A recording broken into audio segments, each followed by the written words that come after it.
So, hello student, you are most welcome on Maths Crackle. This is Ankit, and today we will discuss about some basic points of exercise 1.2 of the chapter number system.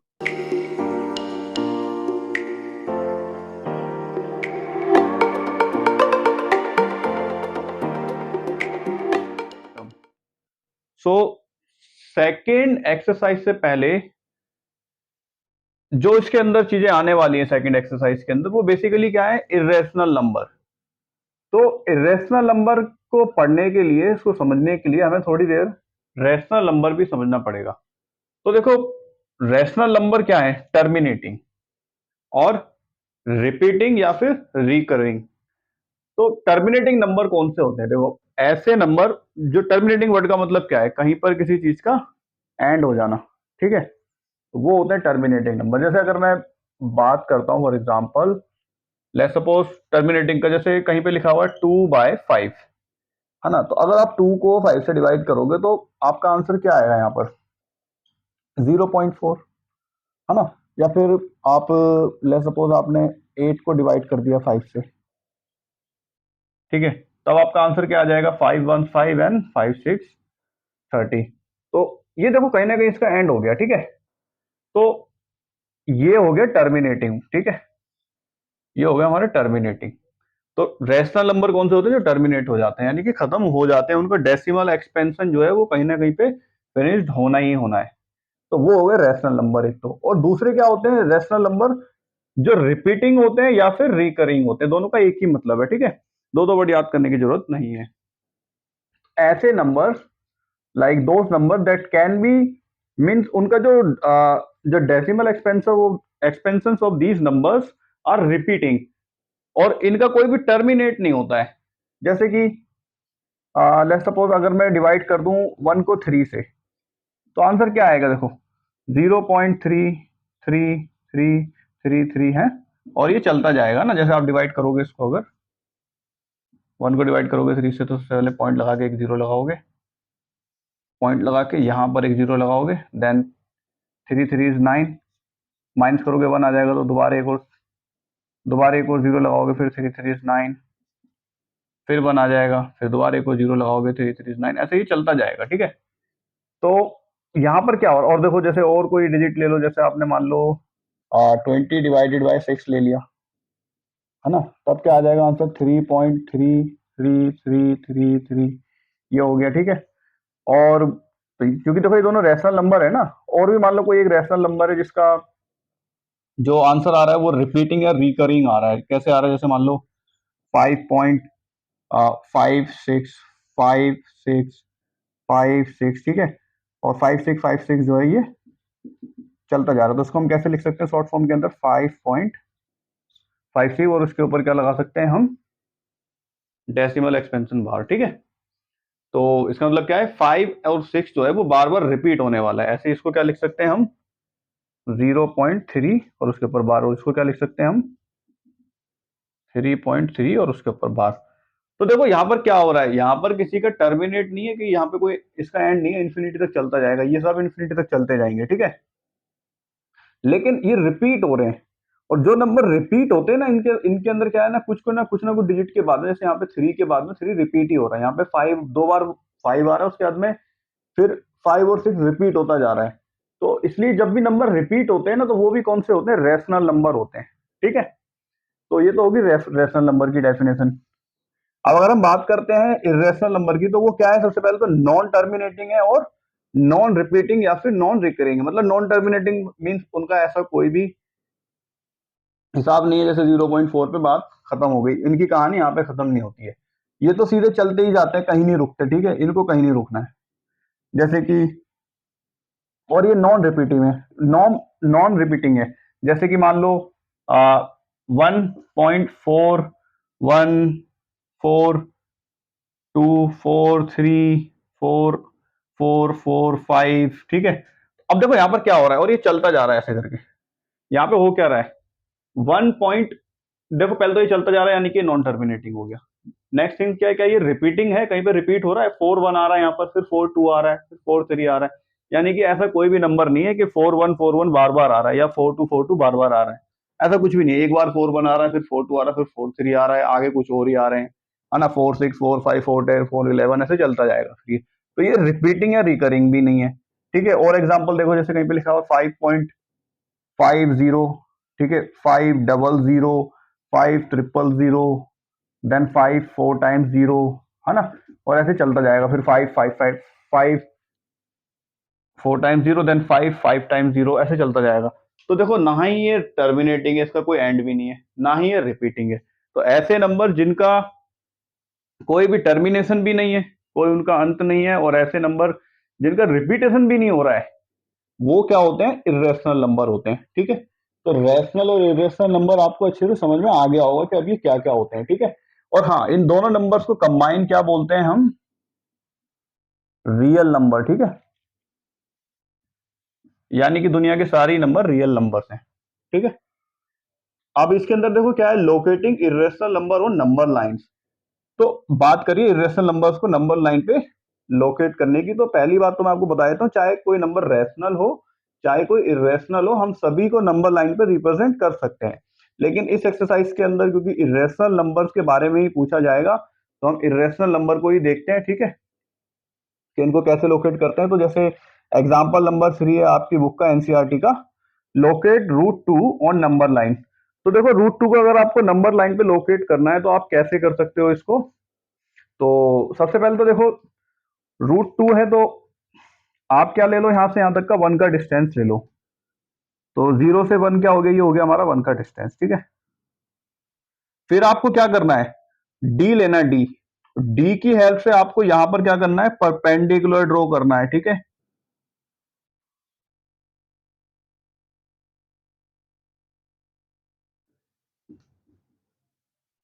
Draw a perpendicular. यहां पर जब आप perpendicular draw करोगे, वो कितना होना चाहिए, 1 centimetre का एक परपेंडिकुलर आपको ड्रॉ करना है यहाँ पे, ठीक है। ये कितना है, ये भी 1 सेंटीमीटर का है। ये डिस्टेंस भी कितना है, 1 सेंटीमीटर का है, ठीक है। तो ये दोनों तो हो गया आपका 1 सेंटीमीटर एंड 1 सेंटीमीटर। अब देखो, होता क्या है यहाँ पर, अगर आपने पाइथागोरस देखी होगी, क्योंकि ये परपेंडिकुलर है तो ये 90 डिग्री हो गया, है ना।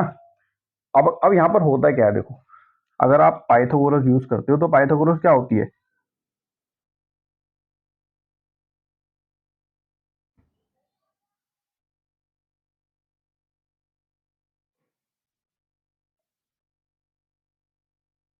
तो पाइथागोरस क्या होती है, hypotenuse square is equal to perpendicular square plus base square. तो देखो यहाँ पे, ये तो हो गया हमारा परपेंडिकुलर, ये हो गया हमारा बेस, और हाइपोटेनस बनेगी हमारी ऐसे, ठीक है। तो ये हो गई हमारी हाइपोटेनस, ठीक है। तो हाइपोटेनस तो हमें पता नहीं है क्या है, परपेंडिकुलर तो हमें पता है कितना है, 1 और 1 का स्क्वायर, बेस 1 का स्क्वायर। तो ये 1 प्लस 1 इज इक्वल टू 2। तो एच स्क्वायर आ गया हमारा 2, तो सिंपल एच की वैल्यू क्या होगी, √2, ठीक है। यहाँ से स्क्वायर हटाने के लिए यहाँ पे हम रूट लगा देते हैं। तो देखो, एच की वैल्यू कितनी आ गई, √2, यानी कि यहाँ पर आ गया हमारा एच √2।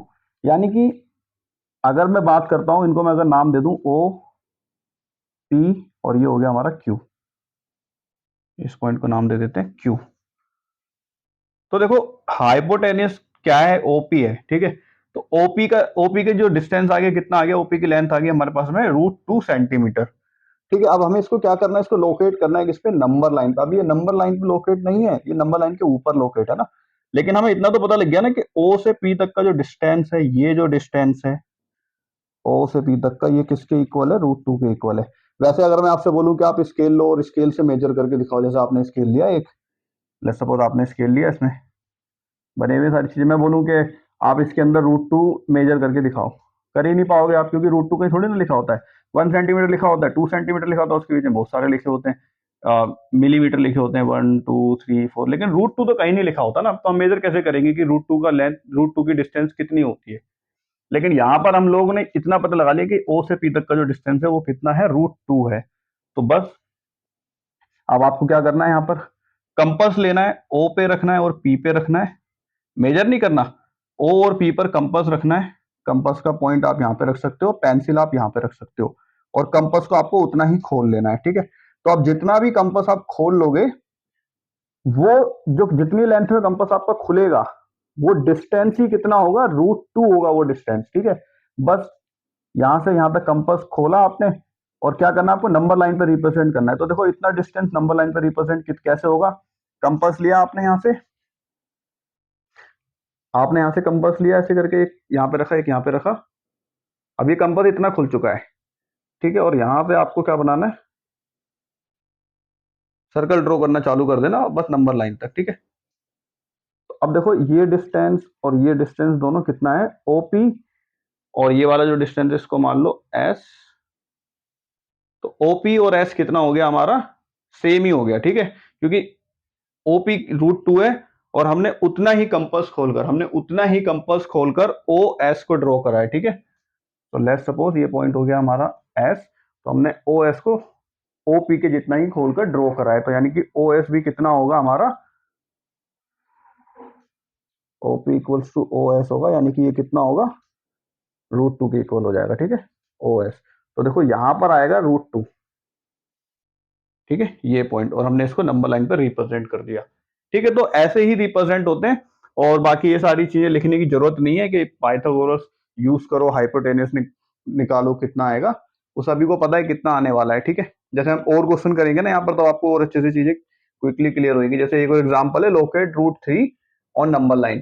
तो देखो √3 को अगर आपको रिप्रेजेंट करना है नंबर लाइन पे, तो सबसे पहले तो क्या करो, 1 सेंटीमीटर का तो आपको क्या ले लेना है, बेस ले लेना है। पर 1 सेंटीमीटर का हो गया बेस, ये हो गया 1 सेंटीमीटर का ही आपको यहाँ पर डी रखकर क्या बनाना है, 1 सेंटीमीटर का डी रखकर यहाँ पे परपेंडिकुलर ड्रॉ करना है, ठीक है।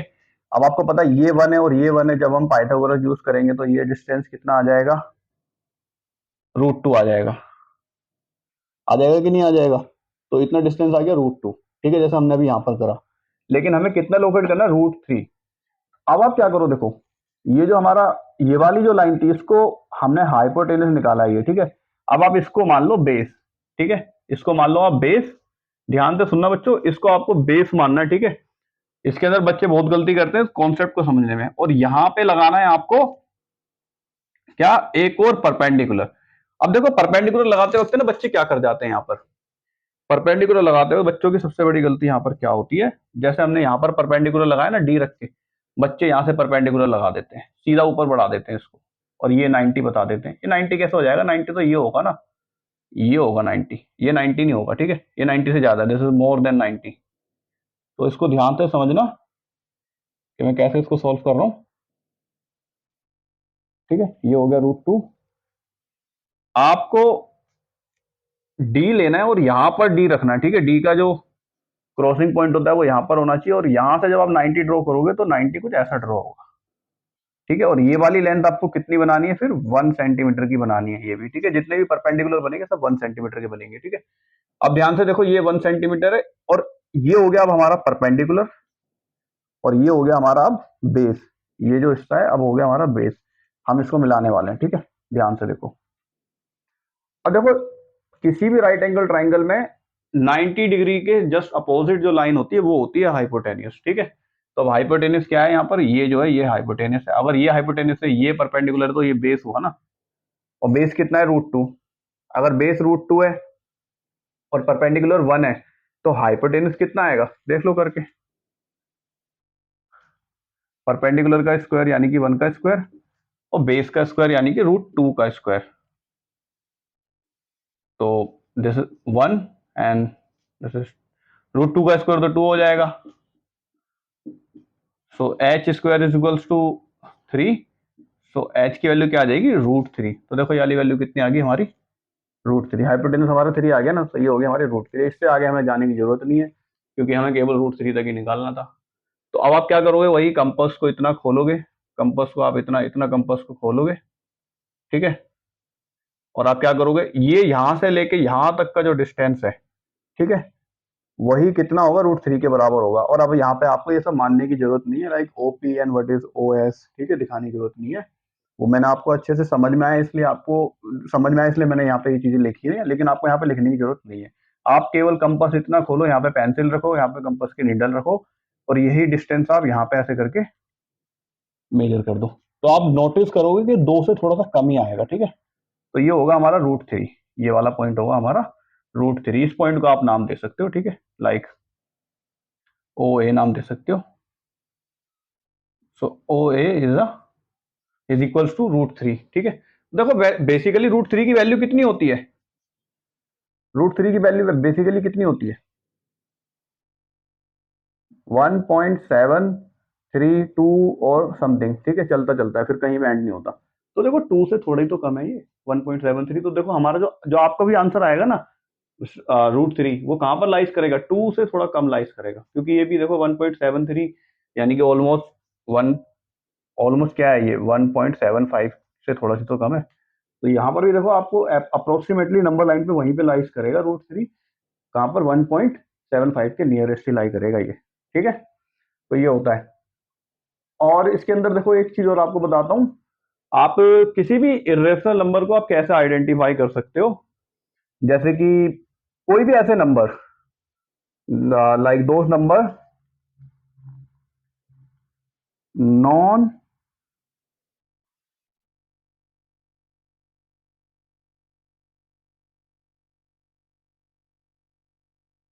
Square root and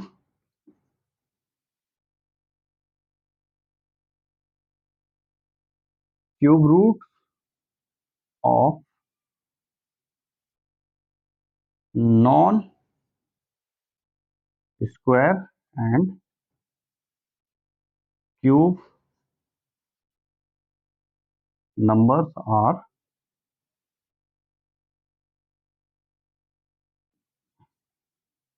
irrational number,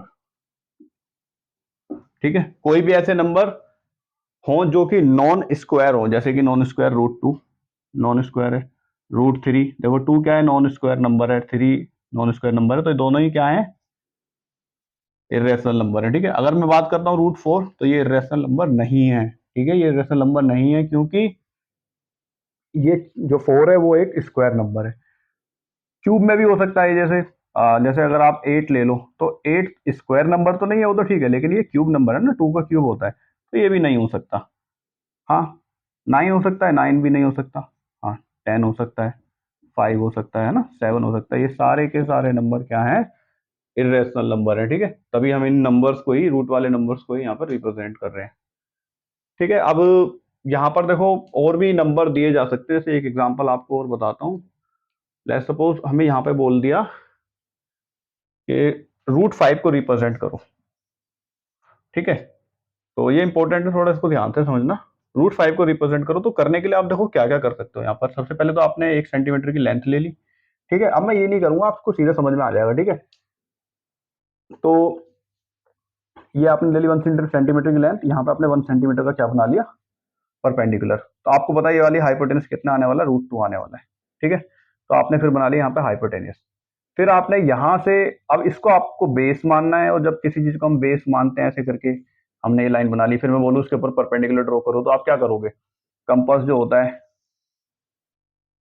ना, कंपास का जो ये वाला पॉइंट होता है वो उस लाइन के ऊपर रखोगे, फिर 90 डिग्री ड्रॉ करोगे ऐसे करके,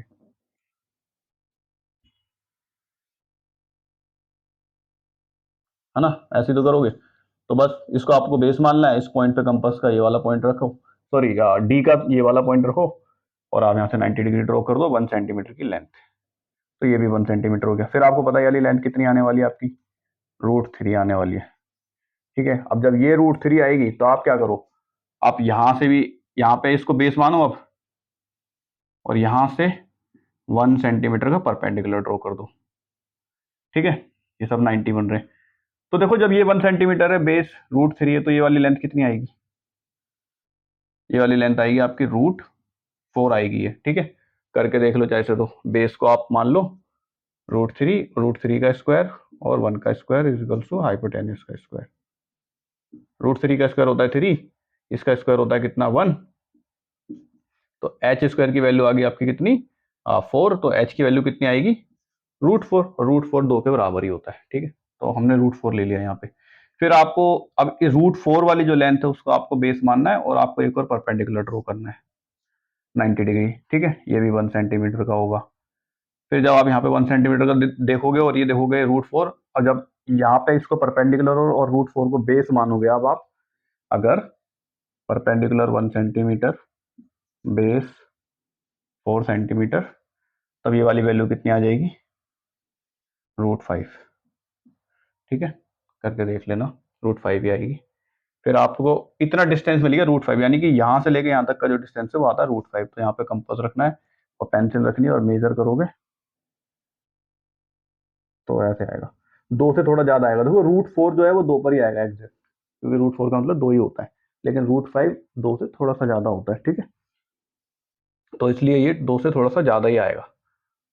तो ऐसे आप इसको रिप्रेजेंट कर सकते हो। अब देखो यहाँ पर तो ऐसा है कि √5 है, तो हमने 4 हमने परपेंडिकुलर ड्रॉ करे, हमने इसको बना दिया। लेकिन कहीं पर ज्यादा दे दिया हो गया हो, √15 दे दिया गया हो, तब थोड़ी ना ऐसे बनाएंगे, तो स्पाइरल बन जाएगा ऐसे करते करते। तो उसके लिए क्या करते हैं, इसकी भी शॉर्टकट है, वो ढंग से समझो आप।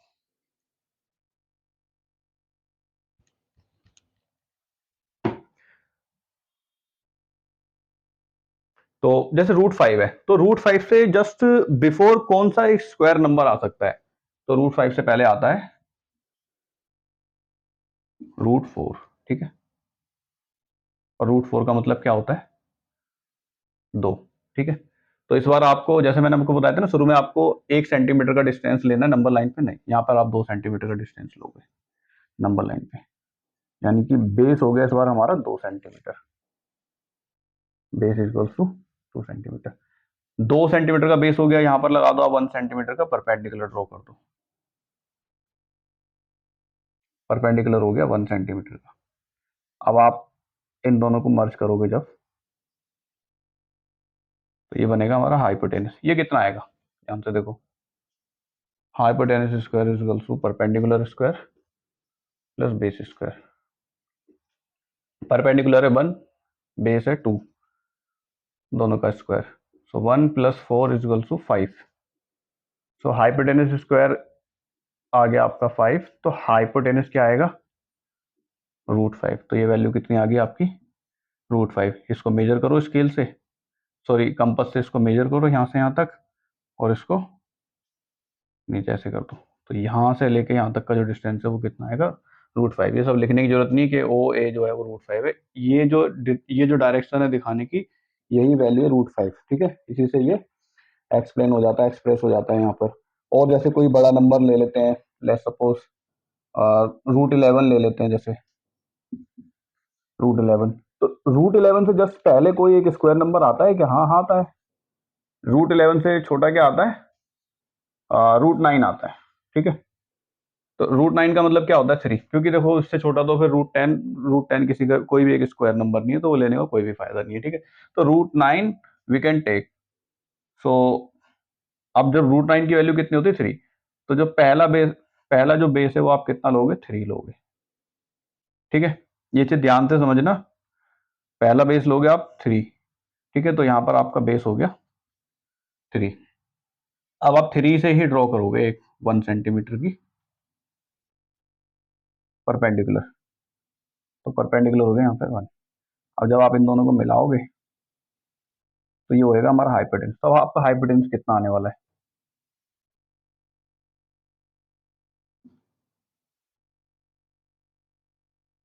बेस की जगह 3 और उसका स्क्वायर, तो 1 का स्क्वायर 1, 3 का स्क्वायर 9, 1 + 9 इज 10, तो हाइपोटेनस का स्क्वायर आ गया 10। तो हाइपोटेनस की वैल्यू कितनी आएगी, √10। तो ये तो आ गया देखो आपका √10। अब जब ये √10 आ गया, आपको क्या चाहिए, √11 चाहिए, तो अब इस बार इसको बेस मान लो। ठीक है, अब हमारा नया बेस क्या हो जाएगा, √10, और यहाँ से आप लगा दो 1 सेंटीमीटर का परपेंडिकुलर। अब इन दोनों लाइन को जब आप मिलाओगे तो ये हो जाएगा हमारा नया हाइपोटेनस। तो परपेंडिकुलर हो गया हमारा 1, तो नया हाइपोटेनस कितना आएगा, परपेंडिकुलर 1, बेस हो गया √10 का स्क्वायर।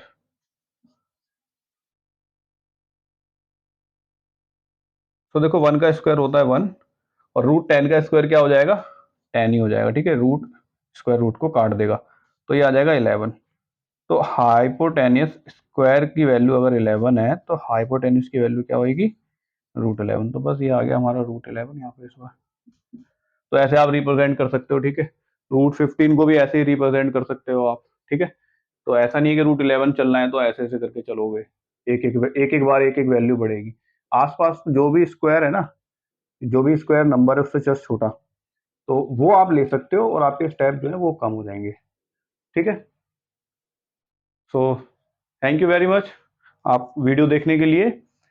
तो अब नेक्स्ट वीडियो के अंदर हम लोग जो इसके सॉल्यूशंस हैं 1.2 एक्सरसाइज के वो करेंगे। तो थैंक यू।